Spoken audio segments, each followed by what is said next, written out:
Bonsoir à toutes, bonsoir à tous, bonsoir Monsieur Gallet. C'est un immense plaisir pour Tribune ESCP Europe que de vous accueillir pour cette 9e conférence de la saison. La 9e déjà, mais également une première, car ce soir, Tribune a la chance d'organiser cet événement en collaboration avec Streams, le média étudiant de ESCP Europe. La tradition journalistique se trouve au cœur de l'ADN tribunard. Dès le début des années 70, les comptes rendus et les éditos essaiment les premiers jalons de notre histoire associative. Plusieurs journaux aussi acerbes qu'estudiantins apparaissent ensuite, à partir de la décennie 80, pour éclairer les événements de Tribune. Le cadavre exquis, le tribunard ou encore le bien nommé des hauts et des bas. En 2015, Streams reprend le flambeau en élargissant le champ lexical et celui des possibles. En seulement 2 années, l'association dépasse ses objectifs initiaux et le 79 avenue de la République. Plusieurs centaines de milliers de visites sur le site internet, des lecteurs dans plus de 110 pays. Et surtout, grâce à la multiplicité de ses canaux, ce média novateur ne demeurera pas seulement prosateur. Les interactions sont variées, multiples, le lecteur deviendra vecteur. Malgré les différences, cette union associative laisse transparaître une philosophie commune, la volonté non pas d'abattre, mais de débattre, celle de comprendre et non de se méprendre ou de s'éprendre. Ce partenariat entre 2 associations dont je suis immensément fier d'être membre constitue le début d'une série que nous espérons aussi prolifique que durable. Durable, Monsieur Gallet, durable. Peut-être est-ce le terme que vous voudriez apposer et non imposer pour qualifier le développement de Radio France. Durable, l'obtention ne sera guère aisée dans cette guerre 2.0, là où les chaînes se déchaînent et la chronique verse trop souvent dans l'anachronique. Vous aurez l'occasion, en compagnie de Brieux Alexandre, de nous expliquer votre vision et votre stratégie face à ces médias de l'immédiat. Auparavant, le diptyque dépeint par Léa et Pauline reviendra sur votre trajectoire aussi rapide que rarissime. Nous aurons également la chance d'observer un documentaire exceptionnel sur Radio France afin de comprendre comment cet univers demeure uni vers un objectif commun. Enfin, Tribune ESCP Europe tenait à remercier son partenaire historique, le cabinet d'audit et de conseil EY, ainsi que le journal des grandes écoles qui accompagne l'association au quotidien. À titre plus personnel, je tenais également à remercier Alexandre Lepoutre et Corentin Jaouen qui m'ont grandement aidé dans l'organisation de cette conférence. Merci à tous d'être aussi nombreux. Merci à vous, Mathieu Gallet, et bonne conférence.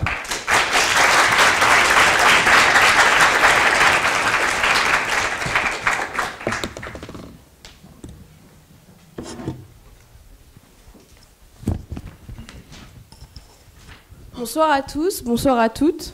Bonsoir Monsieur Gallet et merci d'avoir accepté notre invitation. Média nomade par excellence, émancipé de toute contrainte spatiale. La radio bouge, la radio n'est que mouvement. Sa seule voix, la voix, disait Michel Field. Et cette voix, c'est désormais vous, Mathieu Gallet, depuis que vous êtes devenu un nom incontournable des médias français. Un jeune prodige parmi les patrons. Tout commence à Villeneuve-sur-Lot, où vous naissez d'un père commercial et d'une mère fonctionnaire en janvier 1977. Et où vous resterez jusqu'au début de vos études. Vous commencez par intégrer une classe préparatoire, Hippocagne pour être précis, avant de rejoindre l'Institut d'études politiques de Bordeaux, dont vous sortez diplômé en 1999. À l'époque, vous vous rêvez directeur d'hôpital. Mais s'il vous arrive de ruer dans les brancards, c'est une autre voie que vous suivrez, en optant finalement pour un DEA d'analyse économique des décisions publiques à la Sorbonne. Tout vous destinez donc à une carrière publique. Et pourtant, encore privé de lumière, vous commencez dans l'ombre du privé. Dans l'ombre, mais dès le départ éclairé par des personnalités de renom. Vous débutez votre carrière chez Pathé International avant de rejoindre l'équipe du célèbre metteur en scène Bob Wilson, dont vous êtes le secrétaire particulier. Votre vie sort alors des sentiers battus. Vous enchaînez les voyages et fréquentez les milieux huppés. Mais ce quotidien de jeune star ne vous sied guère. C'était too much, comme vous l'expliquez. À nouveau, vous cherchez votre voie. Et c'est chez Canal+ que votre route se poursuit, puisque vous êtes embauché en tant que contrôleur de gestion en 2004. Vous gravissez les échelons et devenez rapidement chargé de mission pour les relations extérieures. Même si votre avenir ne se fera pas dans le secteur privé, Canal+ a su vous fournir les clés de la réussite en vous offrant l'accès à un réseau qui vous était auparavant crypté. C'est donc en 2006 que vous quittez le secteur privé, repéré par le cabinet de François Loos, ministre délégué à l'industrie, qui cherche un conseiller au fait des questions audiovisuelles et des nouvelles technologies de l'information. Vous changez de canal pour Bercy et mettez vos dimanches entre parenthèses. En 2007, vous rejoignez le ministère de la Culture en tant que conseiller technique pour l'audiovisuel et les médias. Votre place n'est alors pas des moindres, puisque vous vous occupez essentiellement des réformes de France Télévisions. Et c'est enfin en 2009 que votre carrière change véritablement de ton, grâce au coup de pouce du ministre de la Culture de l'époque, Frédéric Mitterrand, qui vous confie la direction adjointe de son cabinet. À partir de là, tout s'enchaîne très vite, jusqu'à ce que vous soyez nommé, à la surprise générale, à la présidence de l'Institut national de l'audiovisuel, l'INA. Vous, le garçon qui n'appartient à aucune des castes classiques du service public. Ni au siècle, ni à l'ENA, ni à la franc-maçonnerie, pour vous citer. Le jeune homme, comme on vous surnomme à l'époque, avec des airs pleins de sous-entendus. Vous vous retrouvez à la tête d'un groupe de plus d'1 millier de salariés, à l'âge de 33 ans. Si votre nomination se fait à la surprise générale, elle ne manquera pas de déranger. Nombreux sont ceux qui ont cherché à l'expliquer autrement que par votre talent. Vous le résumez très bien. Les énarques avaient été furieux qu'un sous-diplômé comme moi se retrouve à un poste qui leur était dû. Vos collaborateurs à l'INA, quant à eux, n'ont jamais douté de votre légitimité. Et vous décrivent comme un bel ami du XXIe siècle. La ressemblance avec le personnage est en effet frappante. Citons ces quelques mots passants. Grand, bien fait. Jusque-là, on est d'accord. Blond, vous êtes brun. D'un blond châtain vaguement roussi. Plutôt brun ébène. Avec une moustache retroussée. Ou bien rasée. Des yeux bleus. Les vôtres sont marrons. Clairs. Foncés. Troués d'une pupille toute petite. Ça, on n'a pas vérifié. Enfin bref, on voit très clairement la similitude. Bien évidemment, c'est plutôt votre ambition débordante et votre compréhension des règles de l'ascension sociale que vos collaborateurs évoquaient.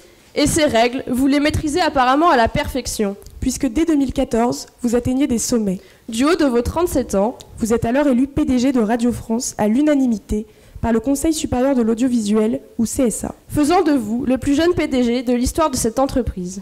Mais vous rencontrez des obstacles. Votre parcours jusque-là tout tracé est désormais semé d'embûches. Les premières fausses notes apparaissent. À peine arrivé, que vous faites déjà parler de vous dans les médias.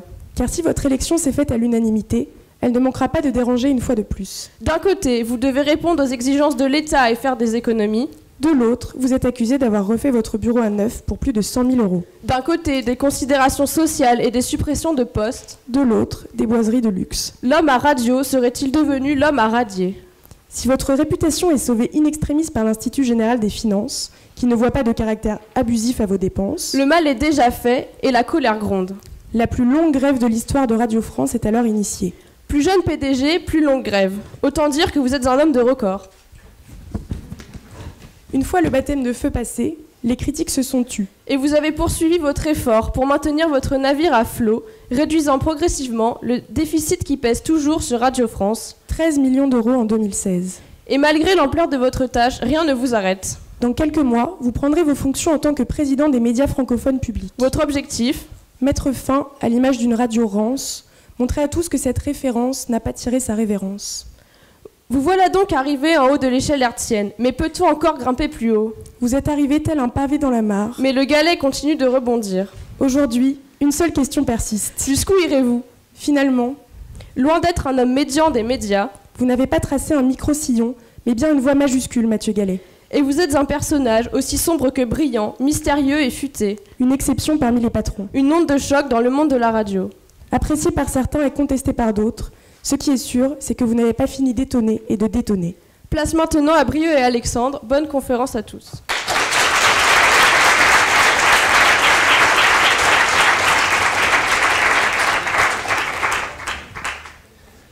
Bonsoir monsieur, merci d'avoir accepté l'invitation de Tribune SCP. Tout d'abord, auriez-vous des remarques à faire sur ce qui vient d'être dit ? Vous avez dû bien vous amuser.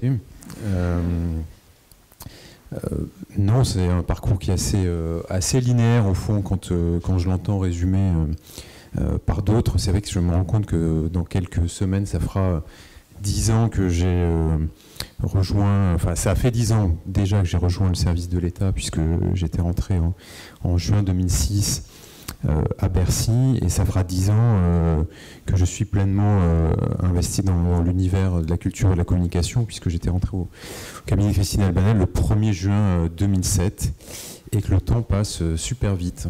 Voilà, ça fait vieux con de dire ça, mais je vous le dis déjà, c'est assez dingue, parce que j'ai l'impression que c'était pas hier, mais que c'était il y a pas si longtemps, et en 10 ans, il y a tellement de choses qui se sont passées. Comment l'environnement dans lequel on évolue, nous, médias, mais aussi le secteur culturel, a évolué en 10 ans. C'est la réflexion que je peux me faire. Après, il il y a plein de petites choses, mais on aura peut-être l'occasion de revenir dessus. Sur Bel-Ami, juste un truc, en fait, j'aime pas qu'on me compare à Bel-Ami parce qu'il est un peu bébête quand même. Il a beaucoup de chance, ce Bel-Ami. Il a une belle gueule, il couche beaucoup, mais il est quand même pas très très futé, quoi. Donc généralement, j'aime pas trop qu'on me rapproche de Bel-Ami, de Georges. Donc maintenant, nous allons passer à une vidéo qui a été réalisée donc par nos amis de Streams. Encore une fois, Monsieur Gallet, vous avez un droit de réponse à ce qu'on vient de voir. Charline, franchement, elle se jette des fleurs parce que je lui ai jamais donné un 18, en fait. Elle plafonne à 15, donc... Donc, pour l'interview, nous souhaiterions commencer par vous interroger donc, sur certains points. Tout d'abord, sur les spécificités qu'il y a à diriger un service public, sur le fonctionnement plus particulier de Radio France et sur son financement. Donc, en premier lieu, quelle est votre vision à vous d'un média d'information de service public? Est-ce qu'il a une responsabilité supplémentaire par rapport à un média privé? On a forcément une responsabilité supplémentaire puisqu'on est financé par de l'argent public. Donc on doit répondre à une mission de service public à laquelle le marché ne peut répondre. Et en même temps, moi je m'inscris en faux avec une vision du service public qui serait limitée grosso modo à ce que le marché ne fait pas. Qui est une vision que certains idéologues essaient de diffuser en disant grosso modo le service public c'est l'opéra sur France 2 à 20h et la radio ça devrait être France Culture et France Musique. Donc c'est toute la difficulté d'être à la fois un média de masse, donc un média qui doit faire de l'audience, et je veux dire quand on est un média de service public, on est condamné à faire de l'audience parce qu'on doit aussi justifier ce financement par la collectivité qui, pour l'ensemble de l'audiovisuel public en France, s'élève à 3 milliards 800 millions d'euros aujourd'hui pour l'ensemble des entreprises. Donc c'est vrai que ça nous donne des obligations supplémentaires. Obligation d'abord donc pour atteindre un public large, d'avoir une offre qui permet finalement de capter ce public large. Et vous l'avez rappelé dans votre introduction, Radio France, c'est 7 chaînes. Et ces chaînes, on a fait vraiment un travail il y a 2 ans et demi, quand on a travaillé sur nos premières grilles de rentrée, pour vraiment mieux spécifier chacune de nos chaînes et qu'elles répondent à une offre différenciée et différenciante et complémentaire. C'était vraiment le but, c'est que entre France Inter, France Info et France Culture, les 3 grandes chaînes parlées, il y ait le moins de concurrence possible et qu'il y ait le plus de complémentarité possible. C'est plus simple pour France Bleu qui a une vocation locale bien comprise, pour France Musique qui est vraiment sur la musique classique et le jazz, FIP qui est dans cette politique de diversité musicale. Et puis il y avait le cas de Move, où moi dans mon projet devant le CSA, j'avais défendu une refonte de Move pour pouvoir avoir une chaîne vraiment dédiée aux jeunes, c'est-à-dire vraiment les 13-30 ans, on dira, avec une connotation urbaine, parce que ça nous permettait de toucher un public qui sinon vient peu vers le service public, parce qu'il y a quand même un phénomène, il faut le reconnaître, d'influence liée à l'entourage familial, à l'entourage culturel, celui des études aussi, et que si on n'avait pas une offre qui effectivement vienne nous permettre de toucher des publics qui ne sont pas des publics traditionnels du service public, je pense à France Bleu, qui est plus populaire, pour appeler un chat, et à Move qui s'adresse à des jeunes, on passera à côté en fait d'une partie de notre mission. Donc vraiment ce travail qui est un travail de...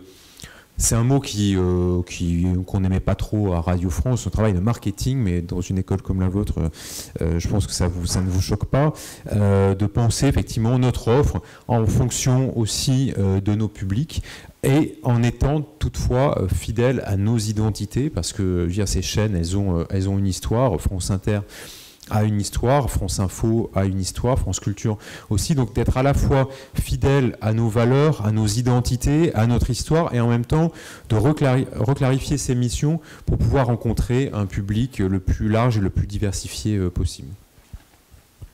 Merci. Concernant le financement maintenant, aujourd'hui les subventions de l'État sont en baisse. Comment comptez-vous, quelle stratégie voulez-vous adopter pour garder la qualité de votre offre avec moins d'aide de l'État? Alors, elles ne sont pas en baisse, elles sont stables, ce qui est déjà un changement par rapport au passé. Depuis 5 ans maintenant, notre dotation de fonctionnement est stable.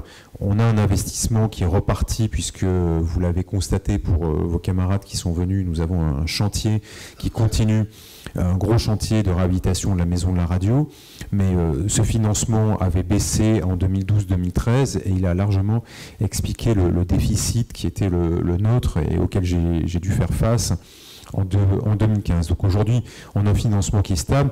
Ce qui est sûr, c'est qu'on ne pourra pas continuer éternellement avec un financement qui n'évolue pas. Soit, effectivement, on augmente nos recettes propres. Aujourd'hui, c'est 10% de notre budget, sachant que la publicité représente la majeure partie de ces recettes propres, mais ce budget-là, lui, est capé par l'État si on est limité en chiffre d'affaires publicitaire. Donc on peut se diversifier, et la Maison de la Radio, d'ailleurs, est un élément de diversification. On loue des espaces, on accueille des événements à la Maison de la Radio. On a la billetterie sur les recettes de nos concerts, puisqu'on produit des concerts notamment de musique classique, puisque Radio France c'est aussi 2 orchestres et un chœur d'enfants la maîtrise. Mais c'est sûr que l'État ne pourra pas indéfiniment nous laisser dans une situation étale, sinon on sera obligé de revoir notre périmètre, ce que je ne souhaite pas. Moi je souhaite un service public qui soit offensif, qui prenne des risques, qui soit audacieux.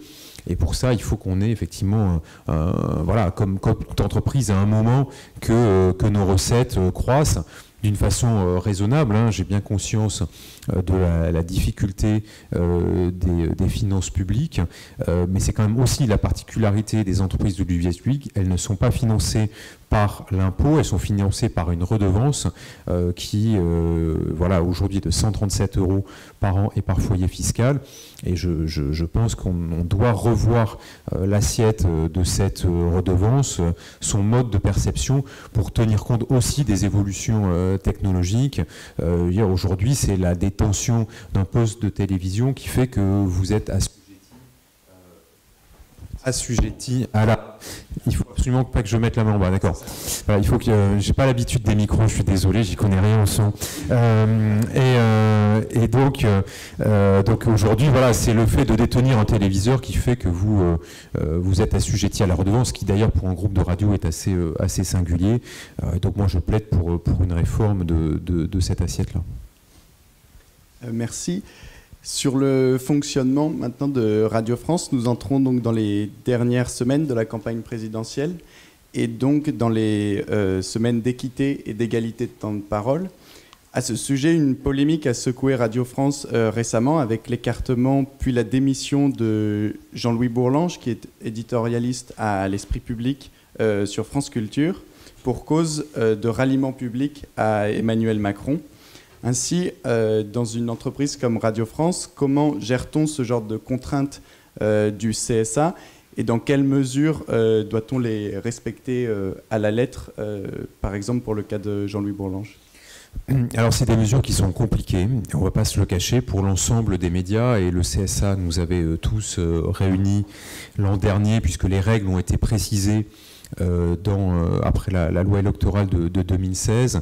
On est entré le 1er février dans une première phase d'équité de temps de parole, et à partir de la semaine prochaine, donc au moment où le Conseil constitutionnel aura arrêté la liste définitive des candidats à la présidence de la République, on sera dans un deuxième temps de l'équité, c'est-à-dire qu'aujourd'hui, l'équité correspond à un temps d'antenne, un temps de parole global.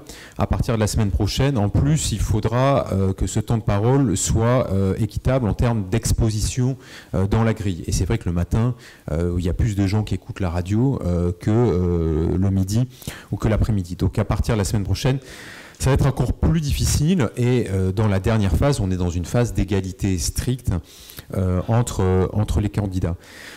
C'est compliqué, ça prend beaucoup de temps et de moyens pour le faire. En plus, comme on est dans une campagne qui est assez atypique, comme beaucoup de commentateurs ont pu le relever, on a le cas effectivement du temps de parole de François Fillon qui est globalement dans l'ensemble des médias est surpondéré par rapport aux autres pour les raisons qu'on connaît tous, et une chaîne comme France Culture où la politique est assez limitée puisque en fait on a un invité politique par semaine dans la matinale.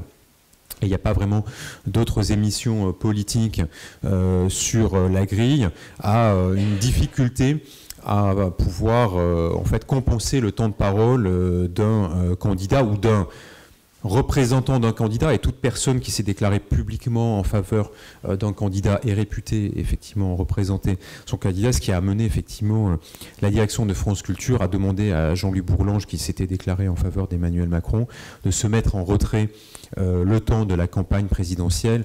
Je note d'ailleurs que Daniel Cohn-Bendit, qui lui aussi s'est déclaré en faveur d'Emmanuel Macron, va voir sa présence sur l'antenne d'Europe 1 réduite à partir justement de la période d'équité et sera sorti de l'antenne au moment de la fin de la période, alors qu'Europe 1 est une radio généraliste où la politique a sa place tous les matins. Donc c'est pour ça que ça pose des vraies complexités. Le CSA fait un point toutes les semaines avec nous. C'est une difficulté pour le CSA, c'est une difficulté pour nous, mais en même temps on se doit d'être le plus possible dans les clous. Maintenant nous allons aborder les défis posés aujourd'hui à Radio France. Et parmi eux, on peut évoquer la baisse qui commence à se faire sentir du nombre d'auditeurs, environ 1 million en 3 ans. Comment Radio France espère inverser la tendance?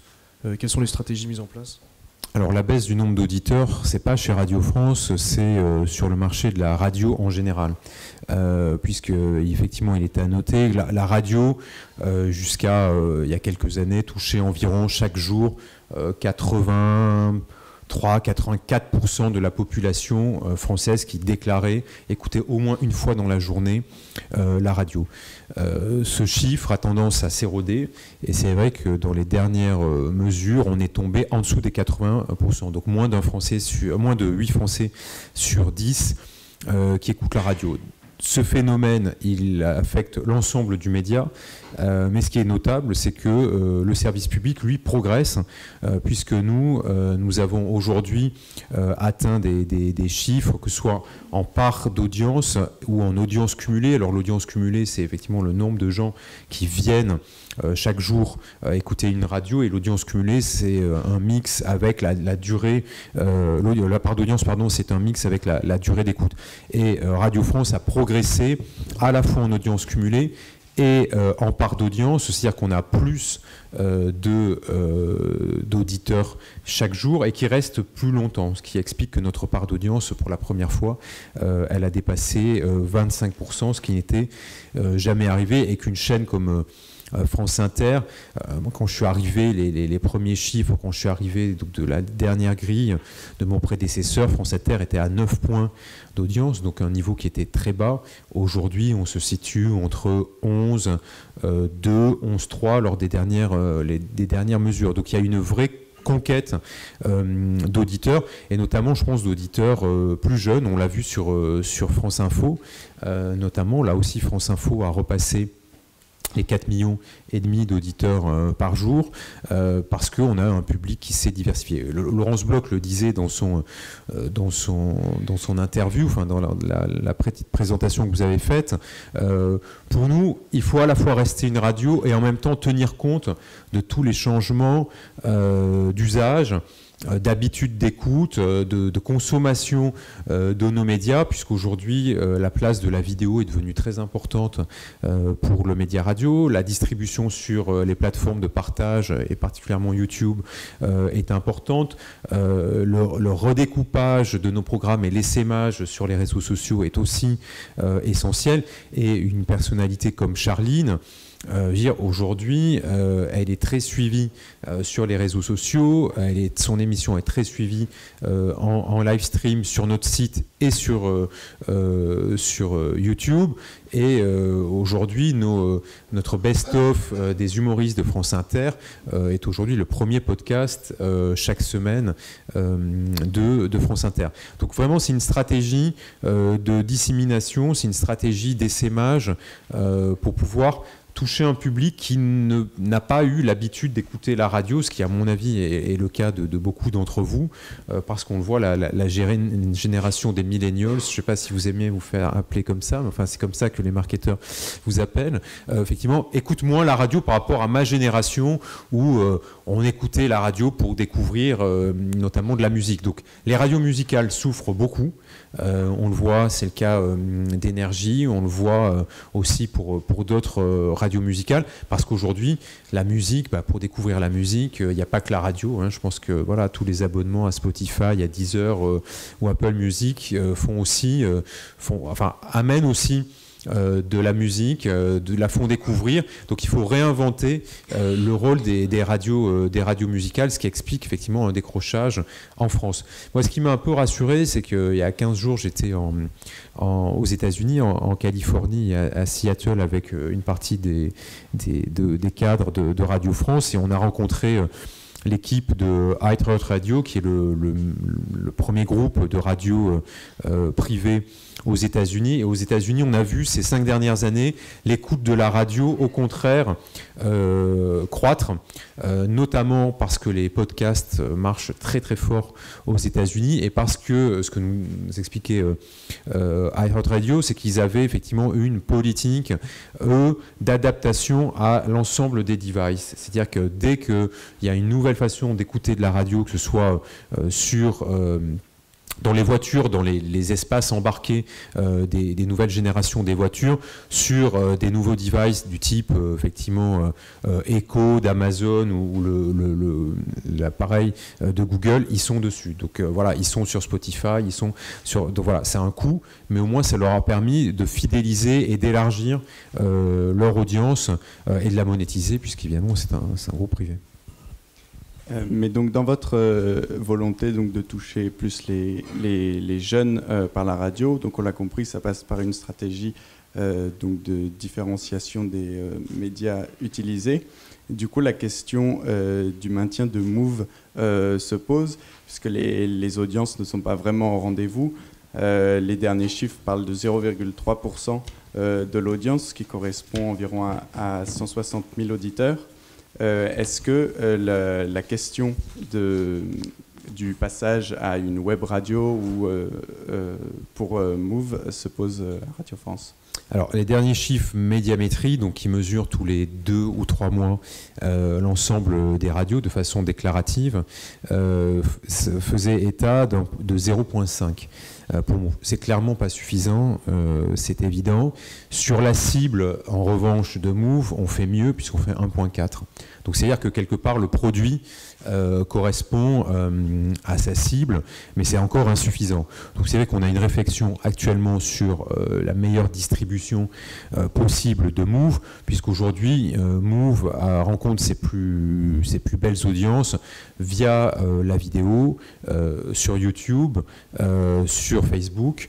Ils sont très présents aussi sur Snapchat, et on a toute une démarche actuellement avec Snapchat pour aller plus loin, parce que tout simplement on a su adapter la distribution du produit, de l'offre Move, qui n'est pas que de la musique, hein, comme on vous l'a expliqué, à son public. Donc c'est vrai que la question de l'AFM, puisque Move a 30 fréquences dans les 30 plus grandes villes françaises, on se la pose. C'est une réponse qu'on donnera à la fin de la saison. On est en train d'y réfléchir. Voilà, il ne faut pas faire non plus n'importe quoi, puisque des fréquences, ça a une vraie valeur, et en même temps, il faut effectivement adapter notre stratégie aussi à l'offre et à son public. Un autre défi qui se pose aujourd'hui à Radio France, c'est un défi qui touche tous les médias, qui est la défiance grandissante des citoyens vis-à-vis de ce que leur disent les médias. On a l'impression qu'il y a un peu une perte de confiance des citoyens envers les médias, et on parle même d'une ère de post-vérité. Du coup, qu'est-ce que vous en pensez, et est-ce que vous recherchez toujours cette vérité? Comment vous répondez à cette problématique? Alors c'est une problématique qui évidemment nous concerne, qui concerne l'ensemble des médias traditionnels, mais qui concerne aussi, et je pense que les résultats de l'élection américaine n'y sont pas pour rien, aussi les réseaux sociaux. Facebook en particulier a été interrogé, pour le moins interpellé, à la suite de l'élection de Donald Trump aux États-Unis, par rapport au rôle de l'information en bulle que Facebook contribue à véhiculer. Donc vous avez vu qu'il y a des réponses qui sont proposées à la fois par Google et Facebook pour essayer de chasser les fake news de leur réseau, qu'un certain nombre de médias ont choisi de s'associer à ces initiatives pour pouvoir justement faire le tri entre le grain et l'ivraie. On n'a pas souhaité y aller. On a eu un débat interne au sein des rédactions, au sein des directions. Pour l'instant, on n'y est pas. Forcément, ce sont des initiatives qui sont intéressantes, mais au fond, est-ce que ce sont les médias traditionnels qui ont à faire la police du net pour le compte de ces géants américains? C'est la question aussi qu'on leur a posée. Nous, on a, à notre niveau, à notre échelle modeste, on tente d'apporter une réponse en amont à travers nos initiatives en matière de décryptage de l'information, de sensibilisation des plus jeunes publics. Et quand je dis les plus jeunes, c'est vraiment les adolescents à ces questions. France Inter a lancé depuis 2 saisons une initiative qui s'appelle Interclasse, où nous travaillons avec des collèges, entre nos journalistes, nos producteurs et des collèges, sur la réalisation à la fois d'émissions, sur comment effectivement on construit une émission, comment on informe, et en plus ils réalisent réellement un programme qui est diffusé pendant l'été sur France Inter. France Info anime des ateliers pédagogiques, là aussi où on apprend à faire de l'information, comment se tient une conférence de rédaction, comment on fait le choix des sujets, comment on vérifie ses sources. Donc moi je crois effectivement qu'on doit pouvoir effectivement miser sur ce travail en amont pour pouvoir donner les clés, et là aussi ça répond un peu à votre question du départ sur le rôle des médias de service public. C'est vraiment donner les clés aux citoyens pour pouvoir comprendre par eux-mêmes le monde qui les entoure. On n'est pas là, et moi vraiment je suis très soucieux de ce rôle-là. On n'est pas là pour dire ce que les gens doivent penser, on doit les aider à s'approprier les sujets et à penser par eux-mêmes. C'est un vaste projet, un vaste programme, mais je crois que ça vraiment participe du cœur de notre mission de service public. Et donc avec nos moyens, on essaie aussi d'apporter des réponses pour que les publics les plus jeunes, qui sont souvent les plus sensibles, parce que je veux dire, quand on a 12, 13 ou 14 ans, on n'a pas encore une pensée qui s'est formée et on n'a pas un exercice de son libre arbitre qui se fait comme on peut l'avoir à vos âges. Donc voilà, c'est vraiment tout ce travail qu'on fait. Ensuite, on va voir comment les réseaux sociaux évoluent dans leur approche. Eux aussi sont très embêtés quand même par ces questions de alternative facts, de post-vérité. Et en même temps, c'est aussi leur mode de fonctionnement, qui fonctionne par communauté, qui induit ce mode d'information. Ils ne vont pas non plus se tirer une balle dans le pied par rapport à leur lucrative activité. Et sur cette défiance des citoyens, il y a aussi un point en plus par rapport à la post-vérité, c'est aussi la défiance envers des médias qui seraient, par exemple, trop parisiens, qui seraient trop renfermés dans une forme de caste.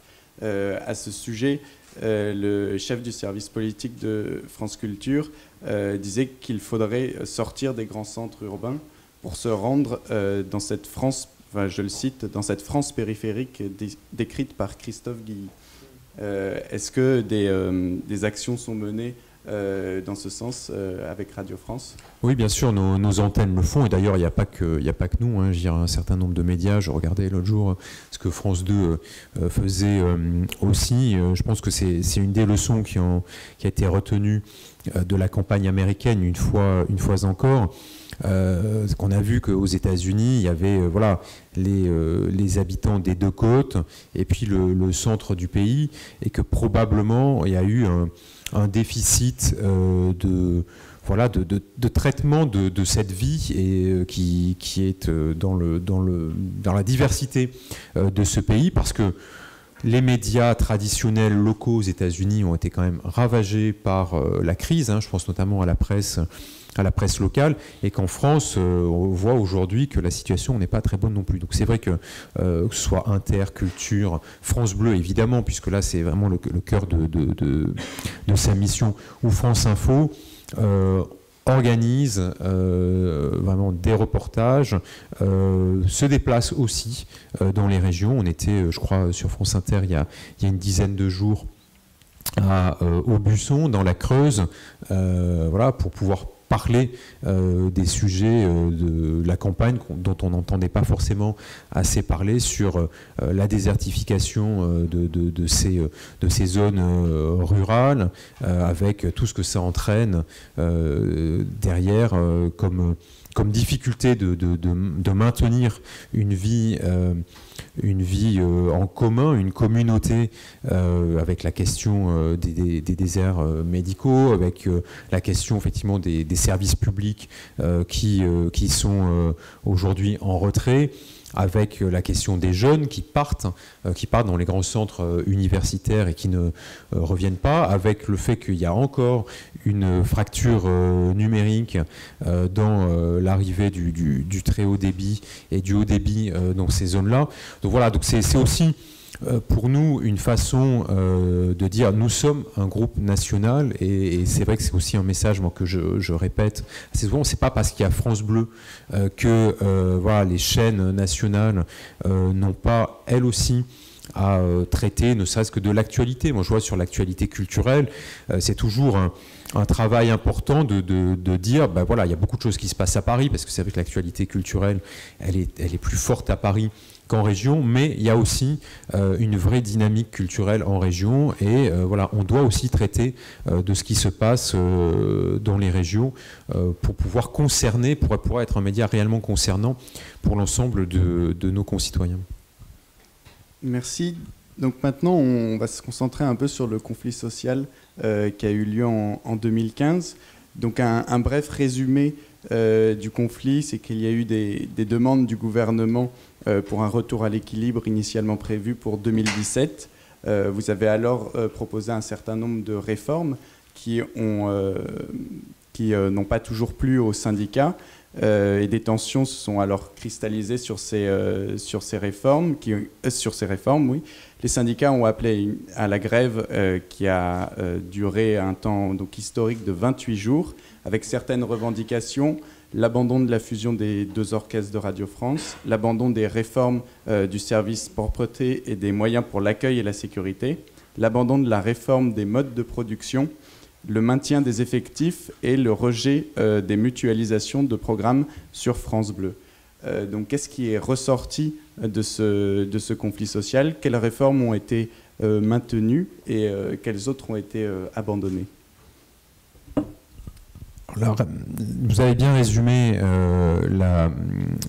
le début de la grève et le pourquoi de la grève. C'est vrai qu'en janvier 2015, on a voté un budget en déficit de 20 millions d'euros, ce qui était historique pour Radio France, compte tenu effectivement de la baisse de notre dotation publique depuis plusieurs années, et du fait que cette baisse ne se voyait pas trop, puisque entre le fonctionnement et l'investissement, comme on était en retard sur nos investissements, notamment sur le chantier de réhabilitation de la Maison de la Radio, voilà, finalement, on avait consommé de l'enveloppe d'investissement pour le fonctionnement. Puis bon, tout d'un coup, le chantier, on l'a quand même livré. Et donc, il a fallu payer nos fournisseurs. Et la tendance sur laquelle on était inscrite ne fonctionnait plus. Vous l'avez dit, au départ, on devait retourner à l'équilibre sous 2 ans. Retourner à l'équilibre sur 2 ans, alors que l'entreprise faisait déjà depuis 3 ans un vrai effort de rationalisation de ses coûts. Ça nécessitait de toucher au périmètre. Et que moi j'ai proposé un certain nombre d'évolutions de périmètre, non pas la fusion des orchestres, puis je considérais que c'était une mauvaise décision artistique que de fusionner les 2 cultures de ces orchestres qui ont des cultures différentes, mais effectivement l'externalisation d'un des 2 orchestres au Théâtre des Champs-Élysées. Et puis un certain nombre d'autres réformes sur les antennes. Finalement, le conflit, il a abouti à ce qu'on ait 1 an de plus pour retourner à l'équilibre, donc en 2018, et donc de pouvoir effectivement envisager le plan de retour à l'équilibre via des non-remplacements de départ naturels et non plus un plan de départ volontaire. Il n'a jamais été question d'un plan de départ contraint, mais d'un plan de départ volontaire qui se situe autour de 300 personnes. Donc ça avait un avantage, c'est qu'effectivement en 3 ans, on pouvait lisser par rapport au départ naturel. Ça avait un inconvénient, c'est que ça donne moins de visibilité pour la réorganisation des différentes structures, moins de visibilité d'ailleurs aussi pour les syndicats qui, en l'absence de plan de départ volontaire, finalement sont informés des non-remplacements au fil de l'eau, mais n'ont pas une vision cible qu'on ne peut pas donner d'ailleurs, puisque aujourd'hui les départs à Radio France environ un peu moins de 200 personnes par an, donc pendant 2 ans, on fait du non-remplacement de 1 sur 2 et la 3e année, on fera du non-remplacement de 1 sur 3. Aujourd'hui, un certain nombre de réformes ont quand même été conduites sur tout simplement ces non-remplacements de départ. Ça n'a été jamais arrivé chez Radio France. Alors il y a des départs qui étaient non remplacés mais qui étaient redéployés pour des nouveaux métiers. Là, pour la première fois en 2016, on a des départs nets qui sont intervenus. Ça nous a amené à redimensionner nos formations musicales, les 2 orchestres et le chœur. Ça nous a amené aussi à demander des efforts au réseau France Bleu, notamment en matière de réduction des contrats à durée déterminée, de façon assez significative, 20%, qui a amené aussi les stations à faire des économies et à repenser leur grille et à mettre en partage, en mutualisant un certain nombre de moyens. Donc voilà, la maison avait, je pense, et c'était il y a presque 2 ans, jour pour jour, que le conflit social commençait, puisqu'il a commencé le 18 ou le 19 mars 2015, la maison a pris conscience à ce moment-là que la situation qu'elle avait connue par le passé, où finalement l'État, tous les ans, vous redonnait 2, 3, 4% de budget en plus, cette situation était révolue et que le temps d'avant, c'était le temps d'avant. Et qu'aujourd'hui on allait devoir travailler avec des moyens qui sont, comme je vous l'ai dit au départ, constants, donc qui ne sont pas en baisse, c'est déjà ça. Et moi qui ai travaillé 3 ans au ministère de la Culture, je peux vous dire qu'il y a beaucoup de structures culturelles qui se seraient contentées d'avoir des budgets reconduits. Elles ont souvent eu des budgets en baisse. Mais donc ça allait nous obliger à faire des choix, à établir des hiérarchies, des priorités. Donc c'est difficile, mais je pense qu'aujourd'hui on a vu qu'on était capable de le faire, on a vu qu'on était capable de se réinventer, capable d'innover, d'investir dans des technologies, dans des moyens qui nous permettent, là encore, de remettre notre problématique des publics au cœur de notre stratégie pour pouvoir adapter notre distribution aux nouveaux usages, faire entrer de façon importante aujourd'hui la vidéo dans notre maison, tout en continuant à faire de la radio. Malgré ces contraintes, on aura triplé en 3 ans le budget alloué à la direction du numérique à Radio France. Quand je suis arrivé, c'était moins de 1% du budget, donc 6 millions d'euros. Cette année, on sera aujourd'hui autour de 12 millions. Donc en 3 ans, on n'a pas triplé, on a doublé notre budget, pour le plus grand bien des chaînes, parce qu'aujourd'hui, on voit que cette stratégie d'essaimage, comme je disais, elle bénéficie aussi au rayonnement et à l'audience des chaînes. Donc on a rappelé l'ampleur du conflit. Dans ce conflit, vous avez vous-même été attaqué sur l'affaire du bureau à 100 000 euros, sur l'embauche d'un conseiller en communication. Ici, nous sommes dans une école de management, ça ne vous aura pas échappé.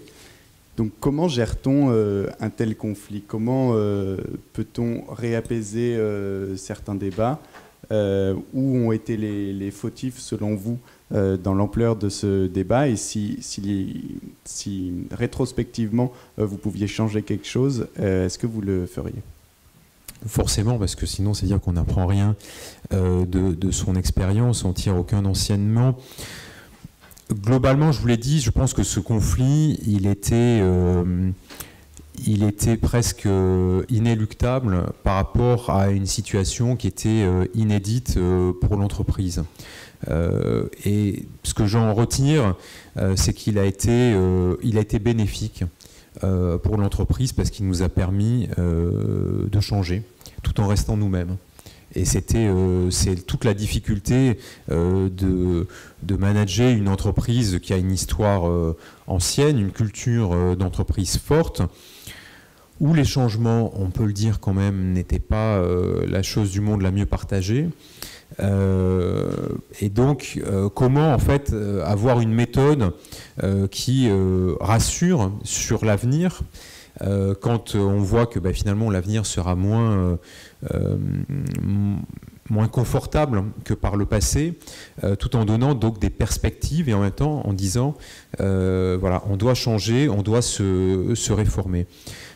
Comment on tient? Parce que au fond, ma stratégie et le projet que j'avais écrit quand j'ai décidé d'être candidat à Radio France, je la pensais bonne, je la croyais bonne et je la crois toujours bonne. Donc je n'avais pas de doute sur la pertinence de la stratégie. En revanche, ce que je n'avais pas intégré, c'était la difficulté de pouvoir opérer ce basculement ou ce pivotage aussi rapidement à cause de la nécessité en fait de revenir à un équilibre financier. Donc probablement que la façon dont on a voulu procéder, c'est-à-dire de façon très rapide, parce qu'il y avait aussi une demande de l'actionnaire, et de façon insuffisamment concertée, insuffisamment partagée en tout cas, puisque moi je suis pour la concertation, mais à un moment un manager il est là aussi pour décider. J'aime en tout cas suffisamment expliquer. On n'a pas eu ce temps, on ne s'est pas donné probablement la méthode pour pouvoir l'expliquer, et donc voilà, c'est ce qui a expliqué aussi des incompréhensions, et puis voilà, c'est un choc. Je pense que c'est un choc collectif, hein. C'est un choc pour moi aussi. Je me souviens très bien de mon Noël 2014 où on n'avait toujours pas pu adopter de budget, où j'étais le 25 à 19h encore au téléphone avec les administrateurs de Bercy pour pouvoir effectivement arriver à un arbitrage et une présentation du budget qui donc déjà était décalé d'un mois, parce qu'on n'arrivait pas à voir l'arbitrage, parce que les différentes administrations de l'État n'étaient pas en mesure de s'entendre. Aussi, que derrière vous proposez des réformes à des niveaux élevés dans la machine de l'État, que ces réformes, on vous dit qu'elles sont de bon sens, et puis que voilà, quelques semaines après, vous avez des injonctions contradictoires qui vous amènent à devoir repenser vos réformes. Donc quand on vous demande à la fois de revenir à l'équilibre, que vous proposez de faire des choix, et que ces choix, finalement, on vous dit non, on ne peut pas faire ces choix-là, c'est pas simple. Donc vous êtes pris entre l'actionnaire, les collaborateurs qui s'inquiètent légitimement d'une situation dégradée, Et puis ensuite, vous avez effectivement, vous y avez fait allusion ou référence, une polémique qui s'installe de façon très bien préparée, puisque l'article sur le bureau, moi j'avoue que le coup du bureau, je l'ai découvert en ouvrant le Canard enchaîné la veille du début du conflit. Donc il n'y avait pas complètement de hasard non plus. Je ne suis pas suffisamment innocent. Et puis j'ai quand même passé quelques années en cabinet ministériel. Ça vous apprend aussi à voir comment les choses peuvent être construites pour ne pas vous faciliter la tâche. Je pense que ce qui m'a aidé dans cette période, c'est justement cette expérience que j'ai eue au ministère de la Culture, où voilà, dans un cabinet ministériel, vous êtes soumis à une forte pression, surtout quand vous êtes au ministère de la Culture, qui est un ministère qui est très très regardé par les médias, puisque c'est aussi le ministère de la Communication, donc le ministère des médias. Puis on sait que les artistes sont des relais d'opinion tout à fait importantes. Donc voilà, vous êtes très, très observés. Et moi, que ce soit les deux ministres pour qui j'ai travaillé, que ce soit Christine Albanel ou Frédéric Mitterrand, dans des situations différentes, ont eu des situations de crise à gérer. Et quand vous êtes dans l'équipe, vous apprenez à leur côté aussi à gérer ces situations de crise. Donc je pense que c'est ça qui m'a permis, je vous dis, sur le fond, voilà, je n'ai pas douté de la pertinence du projet dont la mise en œuvre et l'exécution a été un peu bouleversée par la situation économique. Et après, il faut savoir tenir parce que vous avez votre entourage personnel, parce que vous avez des amis, vous avez une famille pour ça, parce que vous avez aussi quelques collaborateurs de confiance. J'avoue d'ailleurs que cette crise m'a beaucoup appris sur la qualité humaine des collaborateurs, et finalement je n'ai pas été très surpris parce que ceux en qui j'avais confiance se sont montrés dignes de confiance, et puis les autres depuis ils sont plus là. Donc mais c'est un très bon révélateur aussi de la capacité qu'un collectif à tenir dans une situation de crise. Et j'avoue que les semaines qu'on vient de vivre dans d'autres domaines m'ont effectivement rappelé aussi à un autre niveau des sensations que j'ai pu connaître. À vous écouter, à 40 ans, on voit déjà que vous avez une longue expérience, mais vous êtes l'un des plus jeunes PDG de France. Est-ce que votre âge a une influence, vous pensez, sur votre façon de gérer le groupe Radio France ? C'est pas mon âge, c'est mon expérience. Au fond, c'est l'âge, c'est ce qu'il y a sur votre état civil. Bon, c'est un peu ce que vous avez sur la tête aussi ou sur les cheveux, mais pour ce qui me concerne. Mais non, c'est votre expérience. Moi, au fond, là aussi, si je fais référence à la grève, j'avais donc 2 ans de moins, donc j'avais 38 ans. C'est que c'est un peu jeune pour connaître un maelstrom comme celui-là, parce que quand vous avez une grève, une campagne de presse, un contrôle d'inspection générale des finances sur l'intégralité de vos dépenses, tout ça, à la fois plus un actionnaire qui vous facilite pas la tâche, voire vous la complique de façon tout à fait volontaire. Ça fait beaucoup de choses à la fois. Je vous le dis, je crois que les années en cabinet m'ont vraiment appris aussi à observer, à prendre des réflexes, à aussi savoir encaisser, à savoir rendre les coups. Ça vous endurcit. Moi, on m'a beaucoup reproché d'être froid, distant dans ma tour d'ivoire. Heureusement que mon bureau n'est qu'au 3e étage. Mais alors après, comme il avait coûté 100 000 €, on s'est dit, mon Dieu, mais dans quel luxe vit-il? Et puis bon, quand les gens voient le dit bureau dont je ne prendrai pas les boiseries en quittant Radio France, je vous rassure. On se dit, bon, ah oui, c'est ça le bureau. C'est vrai que moi, j'ai fait visiter ce bureau pour les journées du patrimoine, et les gens étaient presque déçus, s'attendaient à voir probablement de l'or et du marbre de Carrare, en plus de la moquette. Et donc voilà, je pense que l'expérience, le vécu, c'est vrai que moi j'ai commencé à bosser assez tôt, puisque je n'avais pas fini mes études, que je commençais déjà à travailler en entreprise, m'ont permis d'apprendre, d'essayer de retenir des patrons et des patronnes que j'ai eus, Et puis après, c'est votre caractère aussi, quoi. Voilà, je crois que j'ai un caractère assez... j'ai pas envie de me décrire d'ailleurs. J'ai mon caractère, mais qui fait que je suis quelqu'un. Les gens m'ont peut-être découvert comme quelqu'un qui était certes assez jeune, mais qui n'était pas inexpérimenté, et que j'étais assez solide, y compris dans les moments où ça bougeait, ça tanguait. Merci. Donc maintenant, on va passer à un nouvel épisode de l'interview. Donc ce que l'on appelle le Fast and Curious. Donc c'est-à-dire qu'on va vous présenter 2 mots et il va falloir choisir l'un ou l'autre de façon la plus rapide possible.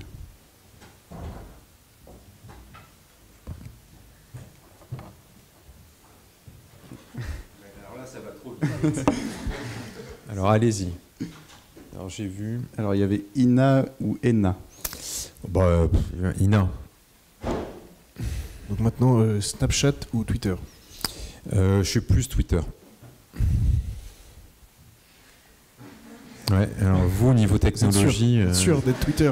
Oui, alors je suis plus Twitter, vous voulez que je... Ah. Vous voulez que je meuble, c'est ça? Non, j'ai un code Snapchat aussi. Alors, privé-public. J'ai droit à des jokers ou pas du tout? Non. Un seul. Un seul. Je vous conseille de le garder.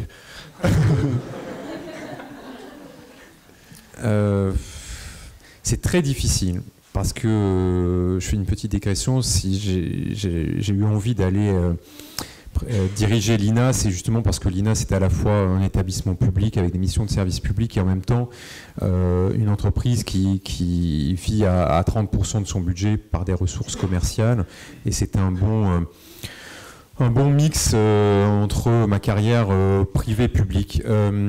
Privé-public, je dirais entreprise.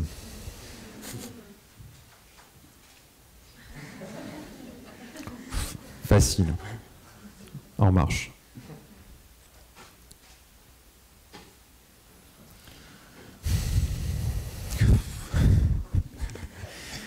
Allez, Nicole Ferroni.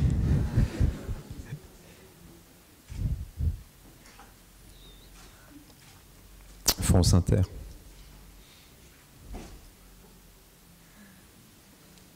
La Plume. Donc, Philippe Meyer étant un chroniqueur à Radio France sur France Culture maintenant, et Stéphanie Meyer, l'auteur de la trilogie Twilight. Alors, j'ai pas lu Stéphanie Meyer, mais je dirais Stéphanie Meyer quand même.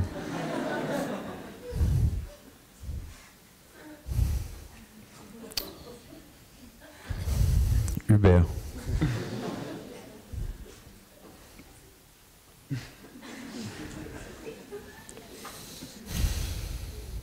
C'est quoi les cuisines Mobalpa? Ça existe encore? Je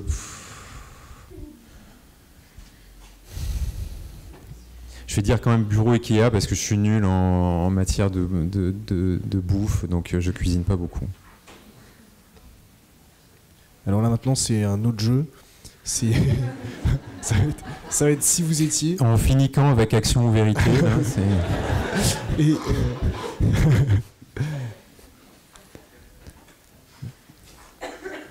si vous étiez une émission. Si j'étais une émission.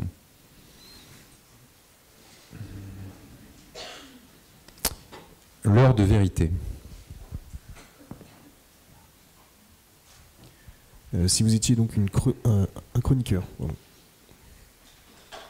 Un chroniqueur. C'est pas un chroniqueur, c'est un humoriste, mais Daniel Morin. Si vous étiez une personnalité politique.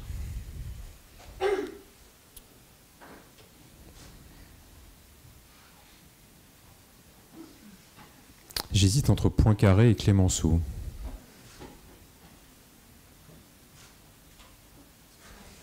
Donc merci beaucoup. On va passer aux questions du public maintenant.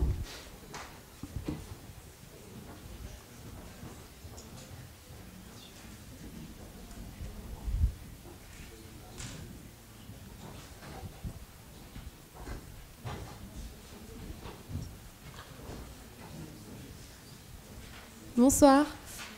J'ai une question sur la chaîne de France Info. En termes de stratégie, bon, vous avez parlé au début du fait que vous vouliez absolument vous concentrer sur l'offre.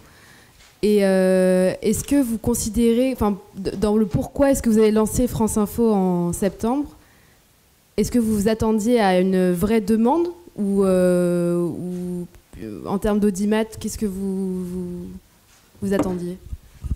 Alors, clairement, on s'est positionné avec l'offre France Info comme un média de l'offre, en se disant le service public n'a pas d'offre de chaîne de télé d'info en continu. C'est un peu une incongruité européenne, puisque tous les pays autour de nous ont des chaînes d'info publiques. Bon, pour X raisons, ça ne s'est pas fait en France. Il n'y avait pas de raison de marché que ça ne se fasse pas. C'est surtout des raisons politiques. Donc on s'est dit, voilà, il y a un manque, sachant qu'un média public, il a aussi quand même une particularité, c'est qu'il a une forme d'indépendance, et je pense qu'aujourd'hui l'indépendance vis-à-vis du politique, elle est acquise. Alors pour combien de temps, mais en tout cas moi je peux le dire, les interventions du politique, j'en ai eu aucune depuis que je suis arrivé à France Télévisions, et je crois que pour Delphine Ernotte c'est la même chose. Je pense qu'aujourd'hui ce genre de choses sont voilà, il y a encore 10 ou 15 ans ça pouvait arriver, ou peut-être même moins, mais c'est plus le cas, et on a une indépendance économique, on est peu dépendant de la publicité, et donc voilà, les annonceurs n'ont pas de moyens de pression sur nous.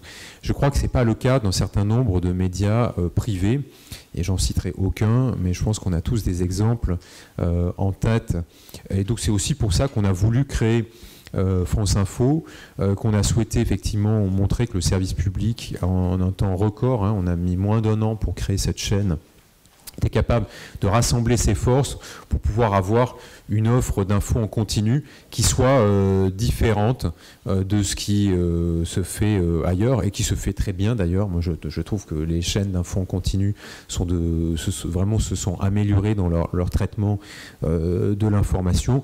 Nous on a pris ce parti d'être d'abord une offre numérique, à partir de l'offre de l'ex-France TV Info et du site de France Info côté radio, de penser l'écriture de nos modules de façon différente, et là aussi plutôt penser pour du numérique ou pour une consommation, en tout cas sur des écrans qui étaient hors télévision. Pourquoi on a voulu quand même avoir une chaîne et un canal hertzien? C'est parce que c'est ce qui vous donne aussi de la puissance, de la visibilité. C'est vrai qu'on peut imaginer que France Info fasse davantage d'audience dans l'avenir, ce serait souhaitable d'ailleurs. Voilà, BFM n'a pas atteint les niveaux que l'on le connaît à moins de plusieurs années. Donc voilà, il faut que la chaîne s'installe, il faut que son initialisation se fasse, parce qu'aujourd'hui il y a tout un tas de foyers qui n'avaient pas encore le numéro 27, qu'aujourd'hui en plus il va y avoir un changement de réglementation sur la numérotation, et c'est très important pour nous, que le produit s'améliore aussi au fur et à mesure, il va être enrichi, il n'y a même pas une V2, parce que finalement c'est un changement qui se fait progressivement, et qu'en tout cas ce qui est très satisfaisant, c'est que l'offre aujourd'hui numérique, elle nous positionne comme 5e groupe d'information, 5e plateforme d'information en France, et que la fusion de France TV Info et de l'ancien France Info fait plus que 1 + 1 = 2, puisqu'aujourd'hui on a environ 40% d'audience supplémentaire qui bénéficie aussi à la partie radio sur France Info. Donc de ce point de vue-là, c'est un succès, et du point de vue de la radio, c'est aussi un succès, parce que notre audience s'est jamais aussi bien portée depuis 5 ans pour la partie radio de France Info. Bonsoir. Alors moi je voulais vous poser une question par rapport à votre management et votre position de dirigeant de Radio France. C'est assez connu qu'on ne gère pas un groupe de médias comme on gère une entreprise de chaussettes, et il y a certains dirigeants, un en particulier, qui font beaucoup la polémique. Il me semble que vous l'avez évoqué dans votre réponse. Donc je le nommerai pas, mais on parle beaucoup de lui quant à sa vision très autoritaire et sa gestion très intrusive des affaires de son groupe. Ma question est donc la suivante: comment est-ce qu'on est un bon dirigeant d'un grand groupe de médias et de divertissement, et à quelle éthique est-ce qu'on doit s'astreindre? Alors moi, c'est assez simple. Alors, on ne dirige pas effectivement une entreprise de médias comme une autre, parce que vous avez tout simplement à Radio France plus de 700 journalistes qui sont autant de relais médiatiques eux-mêmes. Et donc, pour vous donner un exemple, quand on pense à un communiqué interne à Radio France, on le pense comme un communiqué de presse, parce qu'on sait très bien que dans les 15 minutes qui suivent, s'il gratouille, il chatouille un peu, il sera déjà sur le site de Télérama. Donc c'est vrai que vous êtes en permanence sous le regard des médias, donc ça nécessite effectivement un contrôle très fort, une maîtrise forte de votre parole. Ensuite, moi, dès le départ, je me suis positionné comme un manager, c'est ce que je suis.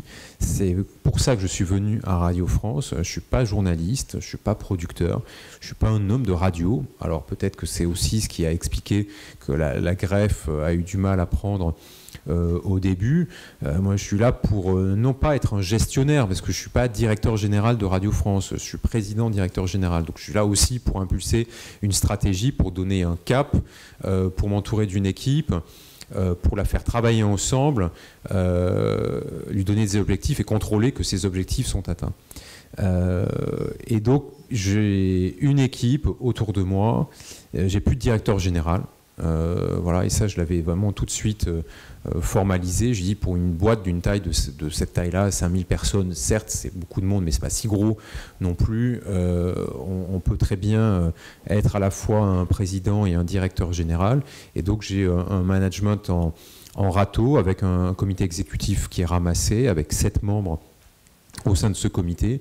J'ai cherché aussi à ce que ce comité il soit paritaire, parce que c'était assez choquant, me semblait-il, que dans les années précédentes, il n'y avait pas de femmes au niveau des directions de chaîne, et il y avait une femme au comité exécutif qui était l'arbre qui cachait la non-forêt. Et puis la décision que j'ai prise, c'est que voilà, moi j'ai des patrons et des patronnes de chaîne, j'ai un directeur en charge des programmes et des antennes auprès de moi. Eux, ce sont des spécialistes du média. C'est eux qui me font des propositions. Je ne vous dis pas qu'au moment des changements de grille, de l'arrivée de tel ou tel nouveau rendez-vous, de telle ou telle personne, je ne suis pas informé, consulté, et que je ne donne pas mon avis. Évidemment que je donne mon avis, mais j'exerce plus un droit de veto qu'un droit de proposition. Voilà, je considère que c'est pas à moi d'intervenir, sauf effectivement s'il y avait quelque chose, un dérapage important, puisque je suis quand même directeur de la publication en tant que président-directeur général. C'est-à-dire que toute information qui est produite par Radio France, y compris quand on sort des informations voilà, fortes et qui peuvent donner lieu à des poursuites judiciaires, c'est moi qui suis responsable pénalement pour l'entreprise. Donc ça me donne quand même un certain nombre de possibilités au minimum pour pouvoir dire ce que je pense dans l'entreprise. Mais je me suis vraiment tenu à distance, parce que voilà, c'est pas mon job. Je suis pas là pour faire des commentaires. Ça veut pas dire que, en tant qu'auditeur fidèle de nos antennes, j'ai pas mon avis, que je le partage avec les personnes concernées. Mais voilà, c'est pas mon rôle en fait.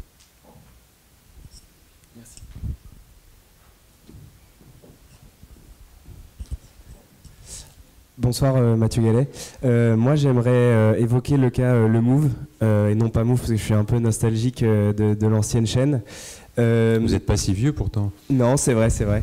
Vous avez dit tout à l'heure que la radio souffrait aussi un peu parce que la génération actuelle ne fonctionnait pas comme les générations précédentes, qui notamment écoutaient la radio pour découvrir de la musique. Et pourtant, j'ai l'impression que la programmation de Move, qui était auparavant très exigeante et très éclectique, et qui faisait la belle part aux petits artistes et aussi au festival beaucoup, c'est un peu calqué sur d'autres radios. En tout cas, c'est ce que j'ai pu entendre, ou ce que les critiques parfois évoquent, comme Énergie, Fun Radio, etc. Parfois, c'est pas toute la programmation. Mais voilà, est-ce qu'il n'y a pas une petite contradiction à ce niveau-là, et comment on fait pour continuer à faire découvrir de la musique tout en étant compétitif par rapport aux autres radios? Le Move, c'était devenu une radio jeune, mais jeune pour les 35-49 ans, quoi. Donc en fait, moi j'étais dans la cible du Move. Voilà, donc avec un concept qui était le France Inter des jeunes. Ce qui pour moi est une double erreur. Ça veut dire que France Inter ne pourrait pas intéresser les jeunes. Et deux, je pense que quand on écoute une radio, il y a quand même un rapport de fidélité, il y a un rapport plus personnel avec la radio qu'on peut l'avoir avec une télé. On a rarement envie d'écouter, d'avoir les mêmes goûts que ses parents. Donc c'était le deuxième écueil. Donc en fait, Move, qui était au début une radio pop-rock, avait progressivement dérivé vers une radio de niche qui était hyper intéressante. Et moi j'aimais beaucoup le Move aussi, mais qui était très peu concernante et qui, quand on regardait le profil des auditeurs du Move, était en fait le profil de l'auditeur classique du service public en plus jeune, quoi. Donc je vous fais pas de dessin. C'était du CSP++, c'était le lecteur de Technicart et des Inrock réunis. Papa maman avait Télérama dans le salon et puis moi je lisais les Inrock dans ma chambre, quoi. Donc papa maman écoutait France Inter et moi j'écoutais le Move. Donc moi j'assume effectivement le virage pour dire on doit pouvoir toucher un autre public qui est ce public qui n'écoute pas la radio de service public parce qu'il n'y a pas ce phénomène de reproduction qu'on connaît bien et qu'il ne faut pas se cacher. Et donc on a changé, on a dit on va aller sur un public beaucoup plus jeune, beaucoup plus tourné vers les cultures urbaines, le hip-hop et le R&B qui sont aujourd'hui tout sauf une culture de niche, puisqu'on le voit bien, il y a aussi du mainstream dans cette culture-là, et en même temps de continuer à faire découvrir de nouveaux talents, mais dans cet univers culturel, puisque de toute façon c'est une de nos obligations par notre cahier des charges. Donc c'est vrai que moi j'ai beaucoup de copains qui m'ont dit mais c'est pas possible, t'es criminel d'avoir tué le Move, moi j'écoute plus. Je dis c'est très bien que t'écoutes plus parce que t'étais pas dans ma cible de toute façon, quoi. Donc voilà, sinon si tu veux écouter une musique éclectique, découvrir des talents, tu as FIP pour ça, et FIP qu'on a enrichi en plus depuis un an maintenant avec les web radios de FIP qui font un carton, qui nous permettent effectivement de pouvoir démultiplier l'offre de FIP. Et donc rendez-vous sur FIP Rock. On va ouvrir 2 nouvelles web radios de FIP prochainement. On a dû garder ou relancer le FIP reggae qu'on avait sorti pour cet été tellement ça a eu de succès. Aujourd'hui, c'est devenu une radio, une web radio permanente. Et donc, c'est aussi une nouvelle façon d'écouter de la musique. Je ne dis pas que, justement, avec le numérique, on ne pourra pas décliner un certain nombre de nos chaînes pour pouvoir retrouver une couleur d'antenne qui vous rappellera vos bonnes années le Move. Merci. Bonsoir Monsieur Gallet. J'ai juste une question un peu annexe sur la radio en général. Vous parlez beaucoup de transition numérique et effectivement les chaînes de votre groupe l'ont réussi. En revanche, on continue à écouter la radio sur le canal hertzien. Et donc je me demandais pourquoi on n'était pas passé à la radio numérique terrestre de la même manière qu'on est passé à la TNT, à la télévision. Alors moi, c'est un dossier que j'ai bien connu il y a 10 ans, puisque quand je suis arrivé à Bercy, c'était un des dossiers d'ailleurs pour lequel j'avais été recruté, c'était le lancement de la radio numérique terrestre, la RNT. Il y a à l'époque, les acteurs étaient très motivés. Quand je dis les acteurs, c'était à la fois Radio France, c'était les grands groupes privés, RTL, Europe 1, RMC, Énergie. Et puis finalement, je pense qu'un certain nombre d'acteurs privés se sont rendus compte que le numérique via le web leur permettait aussi d'atteindre notre public, que la RNT, ça avait un vrai coût, qui est le coût de la diffusion hertzienne, et qu'avant d'éteindre l'AFM pour basculer complètement sur le numérique, comme on l'a fait avec la TNT, il allait s'écouler un certain nombre d'années, parce qu'aujourd'hui, la radio, je vous le disais, c'est encore quand même 8 Français sur 10 qui, chaque jour, l'écoutent au moins une fois. Donc le coût de la double diffusion en FM et en RNT est probablement ce qui a amené à ce que ce mode de diffusion ne se développe pas. Alors, il a commencé quand même l'année dernière dans plusieurs zones, à Lille, à Strasbourg et à Lyon. Nous, on a été candidats justement pour compléter notre couverture dans ces villes là où on n'est pas présent, donc notamment Move à Strasbourg ou FIP aussi. Et donc voilà, moi j'ai rien contre la RNT, mais aujourd'hui j'ai juste pas les moyens de me payer la double diffusion. Les coûts de diffusion de la FM pour un groupe comme Radio France, c'est aujourd'hui une 60aine de millions d'euros. Donc c'est le deuxième poste de dépense après la masse salariale. Bonsoir. Je vais poser peut-être une question encore plus globale sur les médias et la numérisation. Ce soir, on a beaucoup parlé de radio et aussi d'autres formes de médias. Et vous, en tant que jeune PDG et qui plus est jeune PDG de Radio France, est-ce que ça vous fait peur dans une vision un peu long-termiste à 10, 15, 20 ans de voir un peu toutes les formes de médias converger vers une forme unique, totalement numérisée, par exemple l'émergence de YouTube, par exemple, et avec un média totalement unique et plus du tout traditionnel, où on aurait vraiment la télé, la radio. Comment vous voyez ça? Est-ce que ça vous fait peur, ou alors est-ce que dès aujourd'hui vous êtes totalement prêt à faire face à ce défi? Non, ça nous fait pas peur. Et si je vous disais que ça me fait peur, franchement, c'est que j'aurais donné ma dème au conseil d'administration. Non, au contraire, moi j'y vois plutôt des occasions de se développer. Là où je suis d'accord avec vous, c'est que plus on va s'avancer et moins les médias vont être définis à travers leur mode de diffusion. C'est vrai que la radio, c'était le mode de diffusion qui a fait le média. La télévision, c'était la même chose, donc il y avait une forme de métonymie entre le média et son mode de diffusion.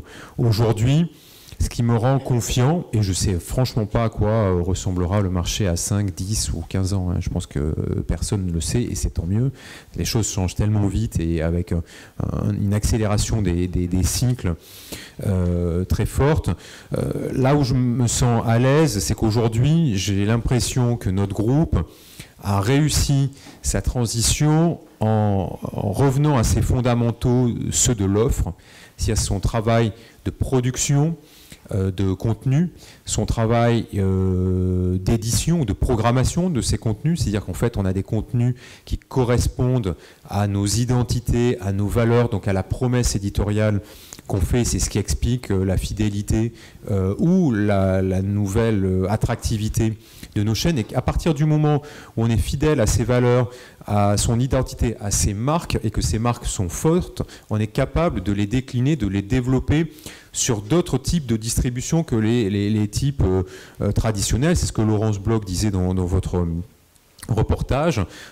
Aujourd'hui, on est pleinement France Inter, mais on peut écouter France Inter, on peut regarder France Inter sur Facebook, sur YouTube, on peut s'informer en lisant des textes de France Inter sur Twitter ou sur Facebook. Donc voilà, aujourd'hui, on s'est adapté parce que j'ai envie de dire, on est bien dans nos baskets, on est bien dans notre identité. Le pire, ce sont les médias qui, aujourd'hui, n'ont plus d'identité, ont une identité diluée ou infidèle à leur histoire. Alors, j'aime pas le terme d'ADN parce qu'on le met vraiment à toutes les sauces, mais à leur histoire, à leurs valeurs.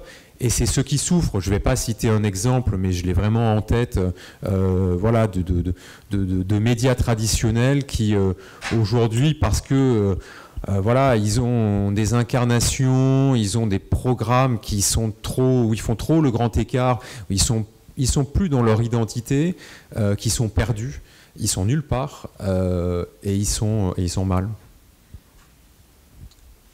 C'est donc sur ce dernier exemple et sur ce dernier échange que la conférence s'achève. J'ai juste cité notre invité du soir lorsqu'il parlait de la mission de France Inter, lorsqu'il disait que la mission de France Inter n'était pas de dire mais d'aider à comprendre. J'espère que cette conférence vous a permis d'avoir de nouvelles clés de compréhension. Au nom de l'ensemble de l'équipe Tribune SCP, nous tenions à vous remercier pour votre présence. Nous tenions également à remercier Streams pour ce reportage haut en couleur et intéressant. Et enfin, il ne me reste plus qu'à vous remercier, Mathieu Gallet, pour votre présence. Bonne fin de soirée.